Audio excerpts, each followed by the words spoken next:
বিস্তৃত প্রায় অতীতের যে নাড়া ও লবটুলিয়ার আরণ্য প্রান্তর আমার হাতেই নষ্ট হইয়াছিল, সরস্বতী হ্রদের যে অপূর্ব বনানী, তাহাদের স্মৃতি স্বপ্নের মতো আসিয়া মাঝে মাঝে মনকে উদাস করে।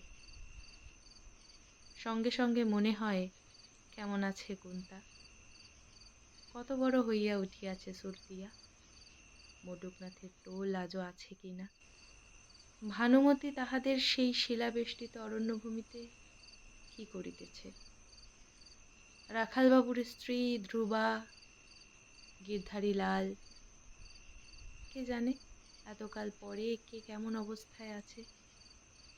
আমার মনে হয় মাঝে মাঝে মঞ্জির কথা। অনুতপ্ত মঞ্জি কি আবার স্বামীর কাছে ফিরিয়াছে, না আসামের চা বাগানে চায়ের পাতা তুলিতেছে আজও।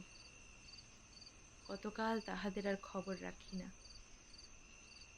মানুষের বসতির পাশে কোথাও নিবিড় অরণ্য নাই, অরণ্য আছে দূর দেশে, যেখানে পতিত পক্ক জম্বু ফলের গন্ধে গোদাবরীর তীরের বাতাস ভারাক্রান্ত হইয়া ওঠে।